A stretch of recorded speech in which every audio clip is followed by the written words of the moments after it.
So we have our Brownie Giveaway. We've talked about this over the past couple of weeks, and this all came about through cravings. But we have teamed up with Blue Anchor Bakery, and we are going to give away some brownies. You can find us on Instagram at Ramblings of Dadmen, and Blue Anchor Bakery is at Blue Anchor Bakery. Hi, I'm Matt. I'm a 30-something with a 4-year-old stepdaughter and a pregnant fiance.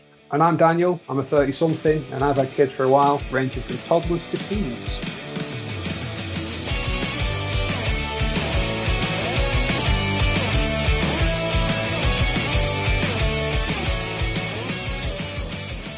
And we are live this week. Oh, no, we're not. Hang on. So, hi, guys. Welcome to this week's podcast. Welcome to Ramblings for Dad. Oh, fuck off. It's hard when you open it up. Welcome to this week. Oh, fucking hell. We never get the intros right. Okay. Hi, and welcome to... Hi, and I'm not saying hi. Hello. Welcome to another episode of Ramblings of Dadmen. Welcome to episode number 9. Once again, Matt and Dan. Dan, how are you doing? I'm good. I'm good, mate. Yeah. You? Yeah, if we could ever get an intro right, I'd be absolutely fantastic. But you know what? I'm just going to roll with it for this week. I'm good. How's your week been? Good. I'm really tired, though. Self-inflicted, maybe? Yeah. Oh, dear. Very much. To be fair, it's been a busy week in and out of work. Yeah, capped it off with a few drinks out last night and maybe overdid it a little bit. Well, it happens to the best of us, mate. Feeling a bit, what's the word I'm looking for? Pity? Yeah, I'm pitying myself. Yeah, you won't get any love lost from me, I'm afraid. I know. Still have to do this. We have to power through. This is what we've committed to. Yeah, have you been up to much else? Other than realising that I'm too old to drink anymore. Well, yeah, other than that, I think I took Callum to college, Winstanley. It has changed massively. Really? Yeah, I was lost. Can you imagine that it's nearly 20 years ago? Yeah, that's scary, that, isn't it? It really, really is. That makes us old. Again, links back to the first point. I'm too old. I'm trying to relive my youth. We just need to grow old miserably, don't we? And accept defeat. I think the problem is that we've never grown up. Another Netflix recommendation for you. Squid Game. Now, I have heard of this, and I tried to watch that the other day. I never heard of it before, but it was I think it was number 2 on the top 10 list for Netflix, so I just generally will watch a couple of them. And I watched it for about 3.5 minutes, and Becky was like, the lips aren't moving properly. I think it's dubbed. Anyway, she doesn't tend to subtitle films or something like that, so that's probably something that we'll have to give it another go. A top tip for a night in, when it was lockdown, we decided to do a night out in a different country. So we picked a country from random, and the point is that you have to watch a film from that country, you have to make the national dish, and you have to have the national drink as well. And I think we got Croatia. The national dish for Croatia was, I think it was pork and dumplings. And anyway, we ended up watching this beautiful Croatian film, and we were gripped on it. It was brilliant. It was amazing. It was about an older man that kind of got a Korean stowaway. started finding out he was an illegal immigrant, and he started teaching him and stuff like that. And it was about their relationship. It was really nice, actually. But yeah, that's fun. Yeah, it sounds it. Maybe if you get... It is. Sold it to me. The idea, the concept, yeah, that's quite good. However, we still wouldn't be able to decide on a film. I like watching all sorts of stuff. I think Beck's the picky one. That's part of the problem. She's not gripped within the first 10 minutes. She'll slowly start switching off, and then by halfway through the episode, that's it, she's gone. She just watched Handmaid's Tale, and to be fair, I couldn't actually get into that. I don't think I've heard of that one, to be honest. Based off the book. It is good. I think that's on Netflix. She loves that. We've watched, I think, 4 episodes up to now, And I know what you mean. And Beck, again, she doesn't normally like anything where there is dubbing. As you get into it, halfway through the first episode, it sort of switches, and then half of the cast are in masks. I'll not say too much, but because they're in masks, you don't. can't really tell they're being dubbed. It's good. Let's just put it that way. I've heard a lot of good things about it. I'm definitely going to give it a go. I think I'm definitely going to give it a go. And we are actually planning to go and watch the new Bond. Ooh. Yeah. This is a very exciting thing, isn't it? I mean, it's gone 18 months before it's finally got into cinemas. Yeah, it's Daniel Craig's final one. I think it deserved to be in the cinemas.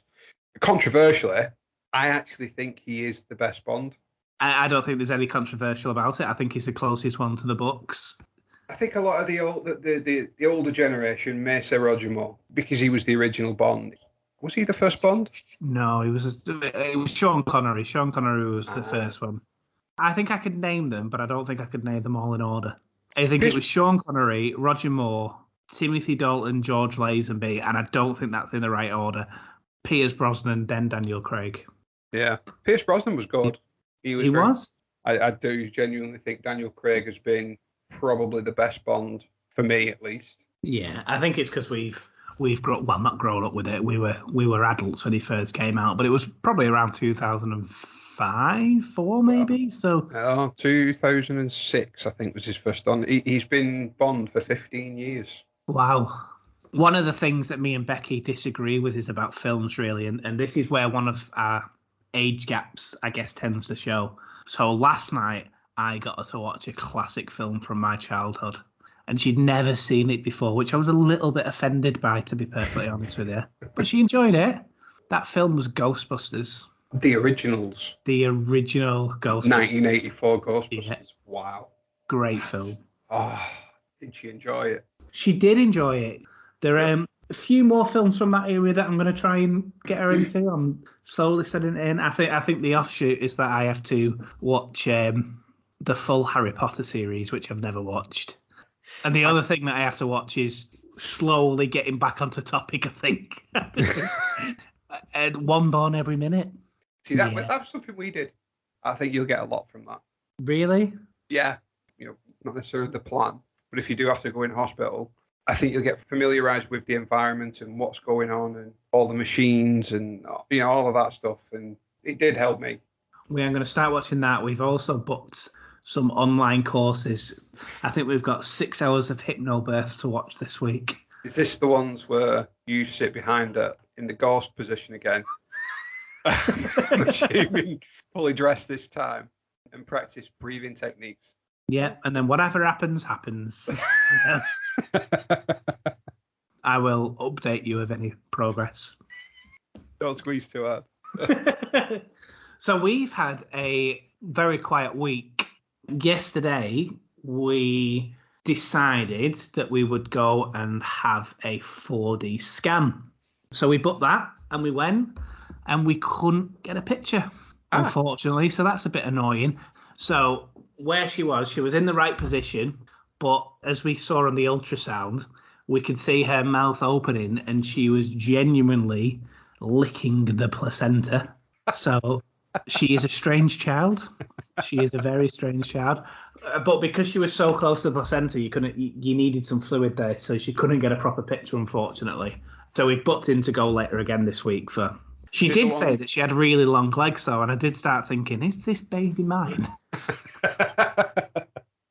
Was it the one on Pottery Road in Wigan? No, it's a new one. It's just in Ormskirk Road in Penn, just on the same road where the Tesco is, and it's relatively new. But we've been there a few times now, and she's really nice, the woman. So, and like I say, we're going to go back this week, and hopefully we'll get a nice little picture. Did you ever do any of the 4D scan stuff or 4D scans? Yeah, so we went to that one that I was thinking you went to. I can sympathise that you don't necessarily get it first time. There was a couple that were in before us that they were trying to do it, and she was lied on the bed for about half an hour, and she'd been there all day, and she just couldn't get the baby in the right position. She kept going out and walking around, having a drink, and then trying again. We sort of went in, she checked everything, and we got it first time. You lucky bastards. Yeah. I'll probably podmin the shit out of that next week, and it won't be true. We didn't get it first time, and I'm an absolute arsehole for saying that out loud, and we waited for an hour. I'm pretty sure it was first time. I will pre-warn you, it doesn't look like a human. I've heard this. It's some sort of alien.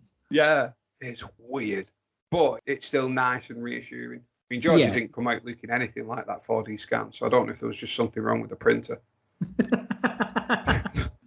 Is printer a euphemism? No, if only you could just print the baby.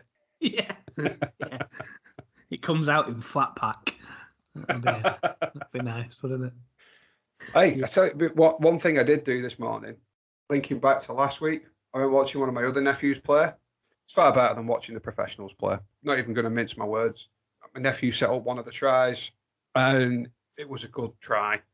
That's where I probably then overstepped the mark a little bit of being that Uncle Knobhead. Come over. Congratulations, well done, good game. But what you need to do is you need to go and attack the line a bit more. Just go a little 2 steps forward and then pass your ball. So I'm giving him all this advice. He's finished playing. He's got another game next week, and he don't want to think about it until then. No kid does. It is probably, I've done my bit. I'm better. I set up a try. I got man of the match or something. So he's probably like, I don't need to listen to anybody. Which we're all like that at that age, weren't we? Yeah. Well, we are week 30? No, 31, aren't you? Why am I telling you? I don't know. Well, we'll pop in the shit out of that. Yeah. We're week 31. We are week 31. Please don't. Yeah, we are week 31. The trouble is, I think what happened is that I looked at her iWatch. So I saw it yesterday and it was week 30. But obviously today it's crossed over to 31. The size of a coconut today.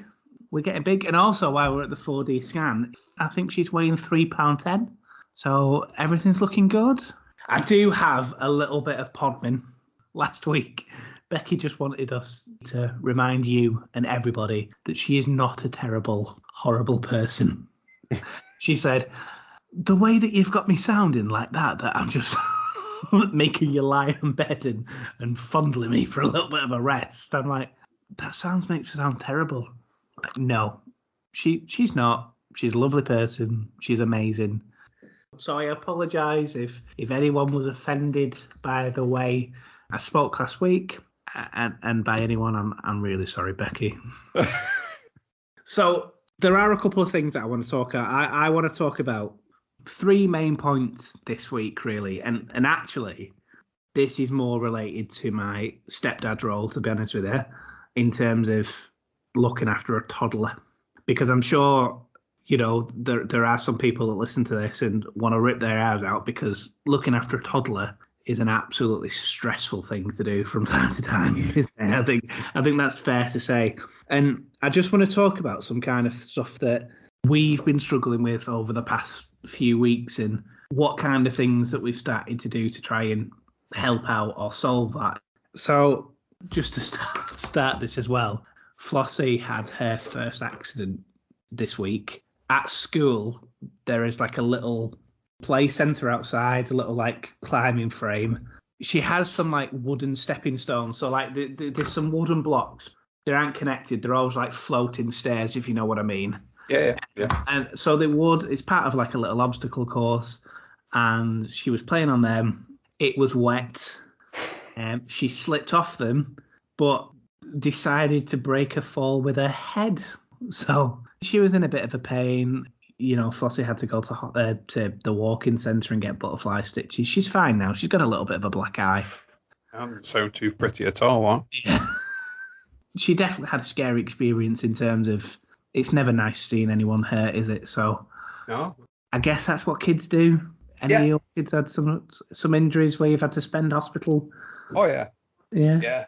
George has had all sorts of stuff where she's tripped over, banged herself. She's quite often coming home with like bump notes, and she'll trip over her own feet. And she did it a couple of weeks ago. She's come home and she's got this bandage on her knee. She's got this note from the teacher saying George has fallen over and we've applied a cold water compress and she's okay and we just applied TLC. My response to Georgia is, do I need to pay for a new floor at school? like, but some of the time she comes home and it's quite hefty. It's like it does genuinely look quite serious. Kids they're really good at bouncing back. That cuts, the scrapes and things like that, they all heal relatively quickly. Callum, however, it did make me feel really shit for something that I suggested. So he was playing football at school. One of the other lads just shoulder barged into him. Not been aggressive. They were both going challenging for the same ball. One shoulder barged him. He's put all his weight on one foot, fallen over. Gets a phone call from the head of year, who happens to be his PE teacher anyway. Hello, Mr. Parkinson. Callum's had a bit of an accident. He's okay, but his knee's a bit swollen. Can't put any weight on it. We think you might need to possibly go and take him to A&E if it doesn't get any better. So I said, just give him a couple of paracetamol and send him across the road to my mum and dad's, and I'll pick him up later. Thinking nothing of it, because, you know, kids quite often make things out to be a lot worse than it actually is. And looked him over and decided to take him into hospital just to get checked over. And they tell me he's detached his ACL and he needs an operation the following morning. Instantly feel like absolute shit. He came home that night. I was sort of physically carrying him around everywhere. I took him to the hospital the following morning. He couldn't have anything to eat. They was then operated on that day. And then I stayed in hospital with him. But, you know he's going just a routine operation. But just his eyes closing did genuinely bring a tear to my eyes. So that was quite a powerful and emotional sort of thing. He's made a full recovery since. I suppose the advice is don't do what I did and probably treat it with the respect that it deserves. I suppose if you hear the words, don't worry, he's fine, he can manage at school for the rest of the day, you're going to automatically think, well, he's fine, aren't you? Yeah. It's been played down a little bit in your mind. It's not urgent. He's not been rushed to hospital in an ambulance. If that happens, then shit. See you. Exactly. So it's a different reaction, isn't it? Yeah. So I don't think you should beat yourself up too much for that, but it's one of them things. But shit happens. If he was playing rugby, though, I'd have probably walked it off. There's a lesson to be learnt there, Callum. Yeah, play rugby, not football.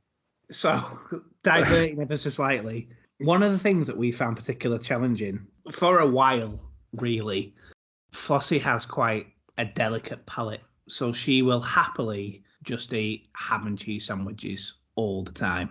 Obviously, Becky knows that that's not healthy for her. And we do try to encourage her to have more things at very limited, and I mean very, very limited degrees of success, where generally every mealtime is a bit of a pain. Now, I know that most toddlers are the same. They don't try to experiment with foods and they like what they like. But it has become a bit difficult recently when she won't eat chicken because it's not has the right consistency of gravy on it or something like that. Yeah. So we have done a star chart this weekend, and all we did is we put 3 simple rules down, and if she completes all the rules, she gets a star for the day. So the rules are that she cleans the toys up in her bedroom when she's finished playing with them, that she tries everything on her plate at tea time. The other one is that she doesn't come into the bedroom.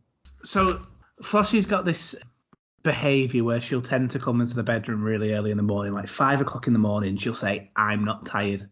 We've tried a lot of things. We've tried, we've got her an alarm. We've got her an alarm that wakes up with a light. We've got a picture thing that tells her when the sun's coming out. And if Flossie's been up since 5 o'clock and she's only had 6 hours sleep, she's very grumpy for the night, but she's quite adamant that she won't have a nap. But the other thing is that Becky's really struggling to get her back to bed. It's like she'll have a little bit of a tantrum at 5 o'clock in the morning or 4:30 in the morning, but Becky's too exhausted because she's heavily pregnant to do anything to get her back to the room or anything like that. So that's the reason why we've had the other rule. So there's 3 simple rules, and for the past 2 days it's been okay. Today has been a little bit different because we've had fajitas for tea, and this time last week Flossie would have kicked off big style if she'd have had fajitas. But we did, I mean, a lot of encouragement, and we had to make it into a competition. She did try peppers for the first time today. She actually liked them. She said it was the first thing on the plate. But we have had to push this star chart all day. And do you know what? She's been doing all right. Where do you come from with toddlers and with food eating? Has Georgie got any problem? Like, is she all right with eating different kind of foods? And more to the point, what kind of things did you have to do to try and encourage her? So I did two things with Callum and something that was different with Georgia. With Callum, we did a star chart with him, but at the end of that star chart, we gave him a goal that once you get X amount of stars, we had a little prize box. I'm not going to take any credit for it. This is all Beck's idea, obviously from her childcare background. And we put, it could be any fidget toys or socks or sweets or whatever you want. But once they accrue so many stars, the reward is they get to pick something out of that box. And it's just incentivizes them to want to get the stars. With Callum, he was a very fussy eater. He still is now. He won't eat tomatoes unless they're blended. Right, okay. George is exactly the same. So just for ease, I tend to blend everything. And with the tomatoes, neither of them like sweet corn and onions and things like that. So sometimes it's easier to just make them stuff, give them a good, healthy, nutritious balance, but not push it too far. Don't get them trying all sorts of weird and wonderful stuff if they're not going to eat it. With Callum, the thing at mealtimes was quite often, if we give him a big portion, we saw him starting to slow down, I'd cut in half whatever I saw left and say, right, the deal is you eat that half and you can leave the other half. Say he's already eaten half of it. So really, we're getting him to eat 3/4 of what we've given him. But he didn't know that. And then it evolved to the point where once he'd eaten half, he'd come to me and go, can we do a deal? But yeah, no, he got out of that and he's no problems eating now. Like I say, a little bit picky with certain things. I remember an incident, Georgia got stupidly upset. She, like Flossie, like you just said, she likes ham sandwiches. She wouldn't eat ham sandwiches if the ham was sticking out of the side of the sandwich. Oh, right, okay. And I don't know why that was, but she used to get freaked out by it. So we had to make sure that was done. But then she'd eat it and it wasn't a problem at all. Right now, she's going through that bit of experimentation and we got her to do a New Year's resolution. So she's a little bit beyond the star chart, but we got her to do a New Year's resolution that she would try new foods throughout the year. Okay. And throughout the year, she's been really good. She has tried all sorts of different things. She's tried sweet chili. She's tried all sorts of stuff. She does turn around now and quite often said that she likes new foods. And I suppose where you're at with Lossie, she's a little bit before that of consciously wanting to try new foods. So you need to incentivize her to get into that habit and make it habitual that she's going to try new stuff and she's going to get a reward for it. And then you just flip it around to what do you want to try next? Let her pick, what kind of things does she want to try? That's a good idea. I never thought about that. I don't know, pick a different vegetable when you go shopping or something. Let her pick something that she likes the look of and she likes it. Great, you found something else she likes. If not, move on to the next one. She has to try it anyway because she ain't going to fucking start otherwise, which is where we're at the minute. We've also done if you get 7 stars in a week, you get a prize, you'll get like a little present. But because we did the first time yesterday, Becky had already bought like a little onesie for the winter, so we decided to give her that this last night. We said we were going to give it her anyway, I guess, but we thought, well, we could just use this as a present while it's the first ever one. Yeah. And she was just like, well, this isn't very exciting. Like, Jesus. Maybe let her pick, again though, let her pick what the rewards are. Maybe it could be a magazine or something like that that's got a toy on it, something, a fidget toy. She knows what she's getting out at the end of it, and you combat that whole, well, this is a bit shit, I don't want. Fuck you. We thought about like just going to the pound shop and like, because she loves stuff like that. So all kids do, don't they? And just wrapping up her little things. But I think the first thing that we'll do is we'll take her and she can pick her own thing for once. And she likes colours and colouring books. So the most it'll ever be was a couple of quid. But for the sake of it, eating the right foods and not just crumpets and white bread, I guess, it's a small sacrifice to pay. Cream coloured foods. That's what kids like, innit? Chips, bread, crumpets, potatoes, chicken nuggets, anything that's cream. I mean, that's what adult likes as well, but I don't know if you're anything like me. You got to like 30 and like your body doesn't like that anymore. I've completely cut it. Like the creams. I don't have white bread. I only have brown bread. I don't have white rice. I only have brown rice. Oh, really? Yeah. Oh, so you've really gone like looking more of a health yourself. kick. You know what? It started when we were getting married. I made a conscious effort to change my diet, to exercise a lot more. Well, I remember because this was just before I moved to Manchester, and we actually went to the gym together, if you remember. Was that when I broke you? Yes, it was. It was like, if people are on Instagram and follow us, you will obviously, there is a significant height and weight like difference between us both, and it was very funny, like me struggling to lift 40 kilos or whatever it was on the weight machine. Was it the bench press or 80 kilos or whatever it was? It was a puny little amount, and you're there with close to 200 or whatever it was. 200, I wish. So yeah, no, I made that change back then, and I made that conscious decision that this is a permanent lifestyle change. So I get rid of white bread, white rice. So I switch to wholemeal stuff, try and incorporate a lot more fruits and vegetables into my meals. My diet is boring. Beck mocks me for it. So I've got flexibility to eat what I want at certain times. So my breakfast is always porridge. And then my lunch is always brown rice. And I've now switched again to plant-based meats. Like really? Soya, basically like soya stuff. That's all I have for lunch. When I was doing the whole training stuff, I took it to the very macro level of counting the specific amount of calories that I would have. And I would have net 1,500 calories after exercise. I shaped it so I could eat whatever I wanted for tea up north, or dinner for the southern contingent. It's funny you should mention that. So this afternoon, I was shouting up to Flossie, and she's like, "Flossie, what do you want for your dinner?" And she was like, "What do you mean dinner? Don't you mean lunch?" So obviously her paternal side of the family are from London. So I got corrected by a 4-year-old today. The other thing was, it was quite interesting about the vegan meats that you were talking about, the soya-based meats that you were just talking about. Yeah, plant-based meats, yeah. So Becky and I, for about 4 months, actually went vegan, and we only stopped being vegan when we found out she was pregnant, and obviously her body's craving everything that you need to make a baby, namely calcium. and to be fair, before Becky was pregnant, she never touched milk. She always we had soya milk or something like that, but she never actually touched milk. And ever since she was pregnant, she's been craving it, and we caned the stuff, and maybe I went into some bad habits as well. So I really do need to start thinking about the health side of it.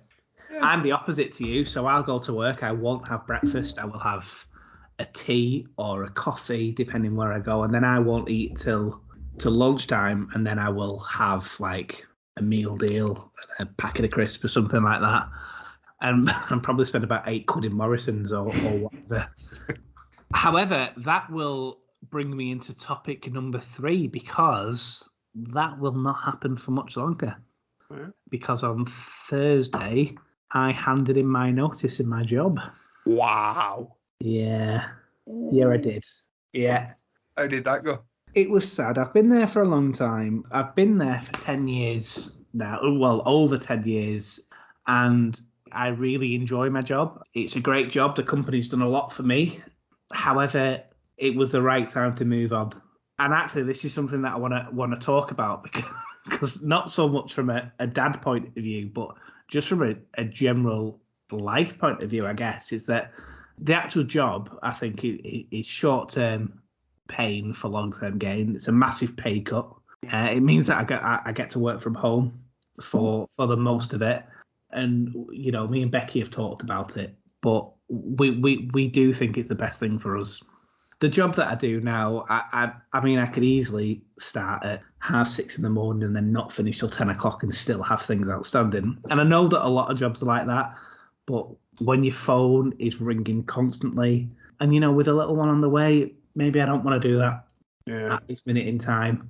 Your priorities change. Yeah, I guess so. But From my point of view, it kind of is starting again and starting right from the bottom. And without getting into too much details, we know that that's something that you've had to do a few times. How did you deal with it? I suppose my journey was a little bit different because I went Yeah. from being a boss and having my own business to then not, and that's a different sort of mentality switch. Yeah. You know, being the guy that makes the decisions and having all this responsibility. That's kind of the position that I'm in at the minute. I mean, I'm not the boss, but I am a line manager of some sort, and I don't have someone breathing down my neck every 2 minutes. And I am going into an entry-level job, a good entry-level job for a good company, but that is kind of where I'm at the minute. So that took me a good period of time to readjust. I think the key for me was accepting that I'm not the guy that needs to make those decisions anymore. I still treat it as though it was my own business, and in the sense of how passionate and how much I care about it and how much I want to protect the business. I think it's changed me commercially, but that's just because of the journey that I've gone on, which helps me. My weekends are now dedicated to the family. So similar to like what you're going to go through now, that change of focus and responsibility, you're going to want to be home more. You're going to want to do a lot more family things. And I think you will see this is quite refreshing once the baby's here, of having that extra time to be at home. Yeah, I think ultimately that's why I've done it. Obviously, the job that I'm going into is completely not related to what I've done for the past 10 and a half years, so that's going to be scary. I guess that it's the old phrase, FOMO. I don't want to miss out. No, you don't. So, yeah, so that's a big decision that we've done this week. I like how you've paired it up with, okay, I've quit. Oh, do you want to go and give birth? Oh, good. That's the other, terrible. I know I've only just started. Can I have 2 weeks off? Literally, and I've really fucked myself over because part of me's thinking, well, should I just not start until after the baby's born? That'd be the most sensible thing. But this job that I'm going for, maybe they won't keep the job position until January, and then what do I do? And then I thought, well, I'm working from home, so maybe I could just wing it for 2 weeks as well. Who needs sleep, right? Just to clarify, talking about your job and being in it, I didn't even think of that. To be honest, that wasn't where I was going with that one, to be honest. I completely forgot about the job. I was thinking more like the Winstonley days.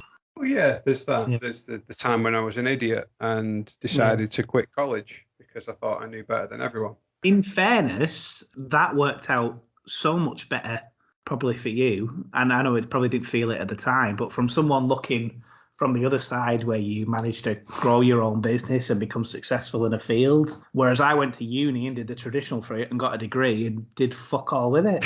It was only 25 when I started building a career, and now I'm dropping that at 35. So you know what, this links back to that first bit where I've been taking Callum round to Winstonley, and I've been sort of giving him a little bit of careers advice of, what do you want to do with your life? And I know nobody really knows, but you've got to have a general idea. Do you want to sell stuff? Do you want to own a business? You're just trying to get his goals and what he wants to do out of him. You're working a long time. You need to be happy in your job. I think my problem was I forced myself in a position where I had to graft to get where I got to. Yeah. And I still work very hard now to continue to try and sort of move onwards and upwards. That's something that I'm trying to instill into Callum, that if you do all your qualifications, they will set you in good stead, but nothing ever comes easy. If you want to get a business, you want to start a business up, there's a lot that goes into it. It can eat your entire life, but it also can be super rewarding. But it's work ethic that comes down to it as well. You could go to a company, and the old thing is the mailbox room, isn't it? And start from there and show your graft and work your way up. It doesn't really matter so much, does it? You don't need to have all the qualifications in the world. And I wish someone that would told me that it didn't really matter. I think there'd be a whole lot less people going to uni if that was the case. In truth, I if I had my time again, I probably wouldn't have gone to uni. It's just an extra tax out of my wage slip now. So I feel that's because you've not gone into the field though that you studied. Yeah, that's true. I think if you'd have made use of that degree, if you'd have gone into that, you may feel different. And that's maybe because we were at that point where we didn't necessarily get that careers advice as well as we probably could have had. What are you going to do with this? And then work it backwards to then go and pick a course or a career or something that's going to put you in a field that you want to be in.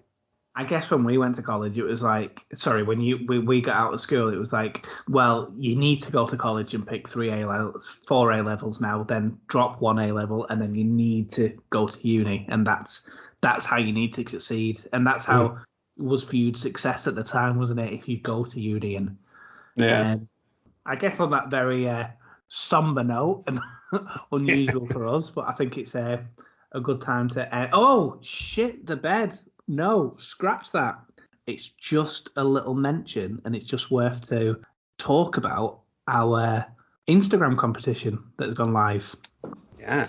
So we have our Brownie Giveaway. We've talked about this over the past couple of weeks, and this all came about through cravings. But we have teamed up with Blue Anchor Bakery, and we are going to give away some brownies.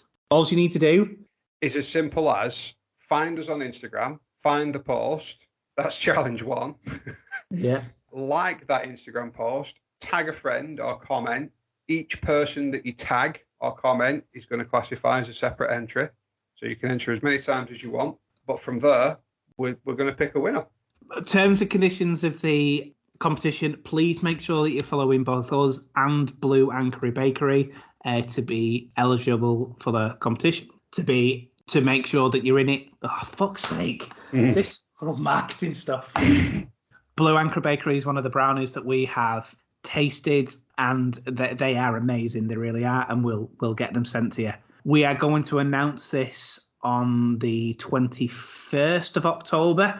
We will announce it live on the podcast, but just for whatever reason you don't hear it, we'll DM you on Instagram as well. You can also share it on Facebook as well, but please make sure you give us a follow, or at least message us on Facebook to say that you want to enter the competition, and we'll get your names entered to the draw somehow. Once again, and we're really sorry, this is for UK only at the minute. For the US contingent, we will be doing separate giveaway at some point. We do need to find another Blue Anchor Bakery out in the US, which leads to more sampling and testing and tasting. You can find us on Instagram at Ramblings of Dadmen, and Blue Anchor Bakery is at Blue Anchor Bakery. Both the links will be in the post. Great. Well, I think that's a great time to end then, yeah? Yeah, we've rambled on enough. We have rambled on enough. Don't forget to enter our competition. It's free, and I will speak to you next week. See you next week. Thanks, everyone.